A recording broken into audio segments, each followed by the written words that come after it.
Okay, this is going to be a quick recap of the first round of the ROH Pure Championship tournament that's been taking place over the last couple weeks, and I have to say, man, this has been great so far. It's definitely been one of the best things I think Ring of Honor has done in a very long time, and yeah, man, I just think it's a great example of just adapting to the environment. I think this is exactly what ROH really needed to do, to get some of the, old school fans, back into the company. It just has a, very old school approach to it. It's pretty much reminiscent of, what the company first started out like.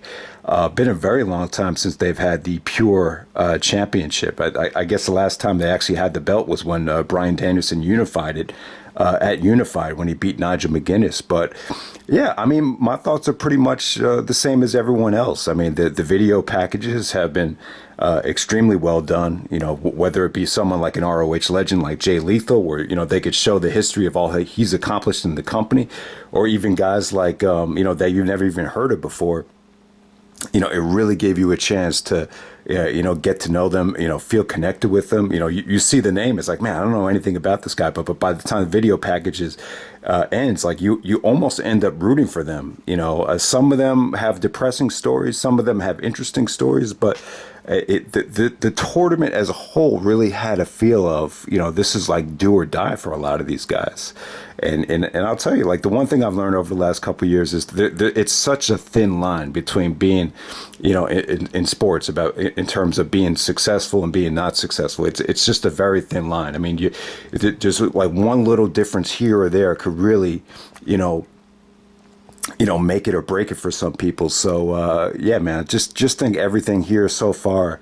This is exactly what I think ROH really needed. And I'll be honest with you guys, like, watching wrestling this whole year, it's been a mixed bag. I think we've had some moments in WWE and AEW.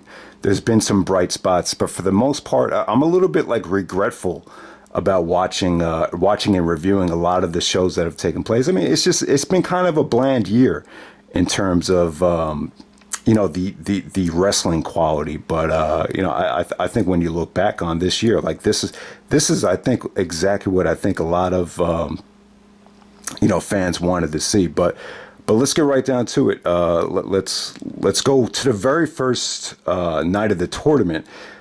Jay Lethal versus Dalton Castle. Obviously, they showed a lot of the history of Jay Lethal. Him winning the Pure Championship. Samoa Joe really, kind of bringing the best out of him. Lethal really touched on it, and I think it's very important. Like, he broke into Ring of Honor in 2002 as like a young puppy, and that was a time where he had so many ROH legends just making their way up. I mean, so Lethal really expressed how much he learned, from guys like Joe, Bryan, and CM Punk, and eventually over time, Lethal really became, one of the best, mic workers in the business. I mean, you watch the Best in the World 2015 video package, you could just see the evolution of his mic work.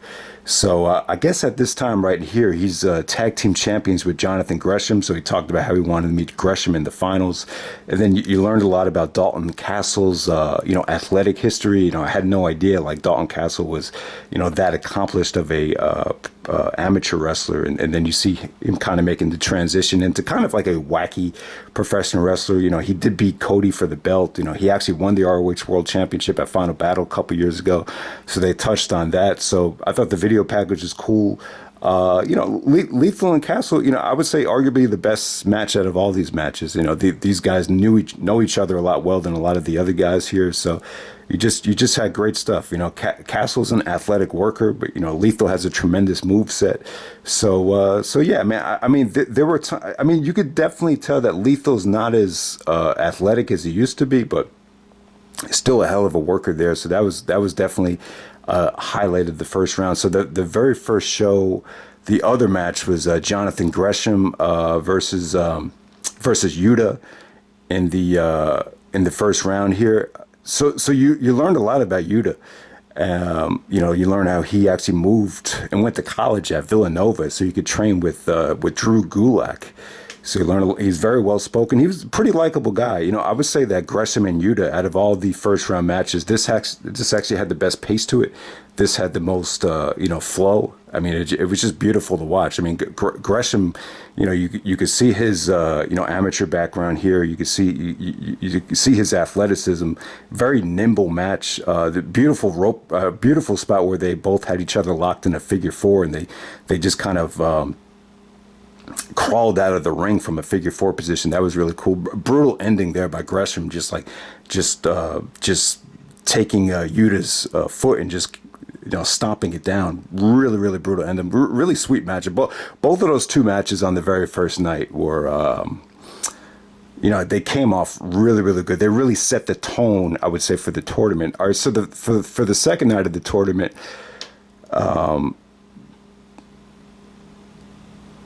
for the first round, you have Finley. I believe his name is David Finley. So this is actually Finley's son. Finley, the guy that used to wrestle Chris Benoit on SmackDown back in the day, taking on Rocky Romero. So Romero is a incredible worker. I mean, he's an example of someone that's been in Ring of Honor since the heyday. Is a member of the Pitbulls. He was actually Black Tiger, or I'm sorry, not Black Tiger, Tiger Mask 3. At the I think it was Manhattan Mayhem, the original Manhattan Mayhem. So Romero is he's been there through thick and thin in terms of what he's accomplished in Ring of Honor, and Finley's son was okay. I wouldn't say he was overly impressive, but I thought him and Romero had one of the better matches of the tournament. Mainly because of how seasoned Romero is on the mat. But you definitely saw some good stuff from Finley. When you grow up as the son of one of the toughest son of a bitches in the history of professional wrestling, it's definitely going to rub off on you. And I think I said this a couple videos ago, how Vince McMahon, I think I said it in the Raw review, how Vince McMahon was a huge fan of Finley, like Benoit and Finley. It's like one of his favorite combinations of, the type of wrestling that Vince McMahon likes when he doesn't have his business hat on, so to say. So yeah, Finley Romero was a hell of a matchup. Just definitely solid stuff. The thing is with the pure title rules, they're only 15 minutes. You have the limited amount of rope breaks. You're not allowed to throw a closed fist. So it definitely has a different feel than the ROH championship matches. When you look at the catalog of pure title matches versus ROH championship matches, I would say the ROH title matches, it has more of a roller coaster ride of a feel to them. So the pure title, it is what it is. It's just very old school. It's very traditional in terms of a match like like a Bryan Danielson versus Kenta type of match, or even Joe versus Punk. All right, so the main event of night 2 of the tournament was actually Delirious taking on Matt Sydal, and I guess Delirious just decided to be part of the tournament because obviously he still keeps himself in great shape. They did the promo in front of a weight room. So yeah, Delirious looks great. I think it was Caprice Coleman on commentary even said he looks like he has about 4% body fat. We had just seen Matt Sydal wrestle in AEW in the Battle Royal where he kind of botched the shooting star press. But Delirious and Sydal, they had a lot of history together. I believe they actually wrestled each other on Joe versus Punk 2. They talked about in the video packages how they broke in together and started wrestling in these really indie, very small indie companies. They actually main evented, or actually were the finals of Survival of the Fittest 2006, or I believe it was Delirious. He made Sydal tap out in the finals of Survival of the Fittest 2006. So these two guys, they know each other like the back of their hands. So it definitely made sense to have them wrestle here.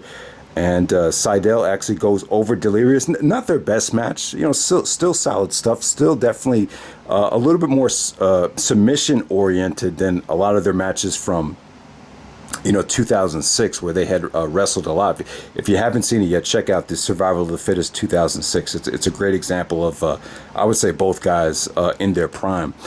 All right, so the next, the third night, let's get to Salishan taking on Fred Yehi. So Fred Yehi came off really good, very likable. I've heard of Fred Yehi. I've seen Fred Yehi before. I want to say I saw the first time I saw him was on some of the Evolve shows that I wrestled back in, or that I reviewed back in I think it was 2016, like that WrestleMania weekend when you had Zack Sabre Jr. and Will Ospreay wrestle. I believe Fred Yehi was actually some undercard matches of like Evolve, some of those Evolve shows. I want to say it was like around Evolve 60, around that time. So he takes on Silas Young here, the last real man in wrestling. So Silas came off pretty cool in the video package. He came off like, he was a shoo-in to win the tournament, came off very confident, came off like a prick. You could definitely tell his in-ring style is kind of deteriorated here. I thought he looked kind of on the old side, but I thought Yehi looked good. Caprice Coleman on commentary really put him over well. He said, yeah, this guy Yehi is amazing. So he looked good, man. I mean, he was able to do some beautiful small packages. His mat work was actually really legit here. I think the right guy went over. Yehi came off great in the video package, talked about how, he really loved wrestling, really loved watching, the old school guys that made Ring of Honor what it was, grew up a fan. So yeah, good victory for Yehi there. And then the main event of that night was actually Josh Woods taking on Kenny King. So Josh Woods, he's kind of has like a generic MMA type of look. You got the tattoos. I believe his mentor is actually Silas Young. So yeah, I thought Josh Woods actually came off good here. That the whole story here came off great. Kenny King, the pretty boy pitbull, pretty boy pussy is what's his name? Jay Briscoe would say. Yeah, man. Kenny King back in Ring of Honor. He basically just has like the same. Kenny King definitely has a lot of charisma here. I think they actually used a situation where, in the video package, where Kenny was very disrespectful to Josh Woods. Yeah, I think Josh actually told him that he was coaching wrestling, and Kenny was like, "You're a coach. How the hell are you a coach?" So they actually used that in the video package there. So I thought that came off great. This match was actually very interesting in terms of went to a 15-minute time limit draw. There was no winner. I think both guys used all their rope breaks. I believe there was a closed fist. So you had warnings, you had penalties. I think they used all their rope breaks here, but it actually went to a judge's decision, and Kenny King actually lost. And yeah, I thought Kenny's reaction after losing was actually pretty cool. I thought that was an interesting way to actually book the finish of that match. All right, and then the very last night of the first round of the tournament, you had Tracy Williams actually taking on Russ Taylor. And I'll tell you what, guys, like the Russ Taylor video package, I would say it came off probably the most depressing. Like this is one guy that I don't think anyone's really heard of him, but just looking at his background and the story he told, like you really ended up rooting for him after what you got to know about him. And Tracy Williams, I believe he was actually in Catch Point. So you saw him a lot on the indies. So he's pretty well known. And this match right here, I would say with Russ Taylor, when you watch the video package, you could kind of see why he's kind of struggled, because he doesn't have a great look. But I would say, like, when watching this guy in the ring, it's, when you look at him, you're like, oh, okay, yeah, he looks pretty legit. You could see a lot of Danielson influence to him. I thought a lot of his kicks, and you could see a lot of his jiu-jitsu background really came out there. Tracy Williams looked good, though. I mean, there was definitely some good submission work here. He actually busted out a lot of, I think he did the London Dungeon submission here. Some beautiful counters to the pile driver there. So it was definitely a hard fought match. It really could have went either way. With this match right here, you just got a sense of, kind of like that do or die feeling. Like, it just felt like a lot was at stake for both guys there. But, Tracy Williams definitely had, I would say he came off like he was the more seasoned wrestler. I mean, he has an ROH contract, so there wasn't that much at stake for him, but he did go over. But, I thought Russ Taylor actually, he put on a good showing. He definitely did. I think he even talked about how he got some experience working for New Japan. So, yeah, this is not the end of the road for him. I like to see him back in ROH. So even though these guys are losing, look, even though even if some of the guys lost some of these first round matches, I wouldn't say like it's the end of the world for them. Hopefully when things blow over, they could come back and, be a nice solid addition to the ROH roster. All right. So probably the weakest match of the tournament so far was actually PJ Black versus Tony Deppen. All right, so Tony Deppen really caught my eye in terms of the video package and, getting to know him. I don't know. There's some positives and negatives in this guy. I mean, he talked about how he's more of a skateboarder, punk rocker, and really was not into sports. And it kind of showed a little bit, like the fact that he, never really played team sports. Kind of had a very reminiscent of Tim Donst in some good ways and some bad ways. He kind of did remind me of a little bit of Tim Donst. You guys remember him? He was in Chikara. He was like one of the top heels from Chikara. So yeah, I mean, Tony Deppen definitely caught my eye. From a wrestling standpoint, though, this match with PJ Black, it was okay. It wasn't bad. It was actually a little bit better than I thought it would be. There was some good suicidal offense from Tony Deppen. I would say, he definitely came off pretty athletic, but the PJ Black, he kind of had like a Dexter type of feeling, like a Dexter from True Romance, like that type of look to him, kind of mixed in with a Pirates of the Caribbean type of look. I just think he has kind of a wacky look. But he wasn't bad. He talked about how he's more of a high flyer, but, this is a great chance for him to show some of his pure, technical wrestling backgrounds. I thought he looked pretty good. I thought this was a solid match. I didn't think it was, probably by far the weakest of the tournament. But, given how I was just a little bit baffled by both of these guys in terms of their looks and their presentation. I didn't think the match was that bad, actually. But yeah, man, this is a solid first round to the ROH Championship tournament. Yeah, like the wrestling was solid. It definitely had like an old school, work mentality type of feel to it, which I really like. But like the pure championship matches, they don't go into like overkill mode the way some of the ROH Championship matches do. So you can't go into it expecting like, match of the year type of candidates. But I'll just tell you, man, this is a good tournament. This is a good chance for ROH to, reintroduce us to some of the guys that could possibly be on the roster. And at the same time, the tournament definitely has a very competitive, really nice do or die type of feel to it. So yeah, this definitely gets a thumbs up for me. I can't wait to see how the tournament plays out. So the second round, you get Lethal versus Finley. You get Fred Yehi versus Tracy Williams. Josh Woods is going to be taking on PJ Black, and then Jonathan Gresham will be taking on Matt Sydal. So this should be a really interesting tournament. We'll see how it plays out. All right.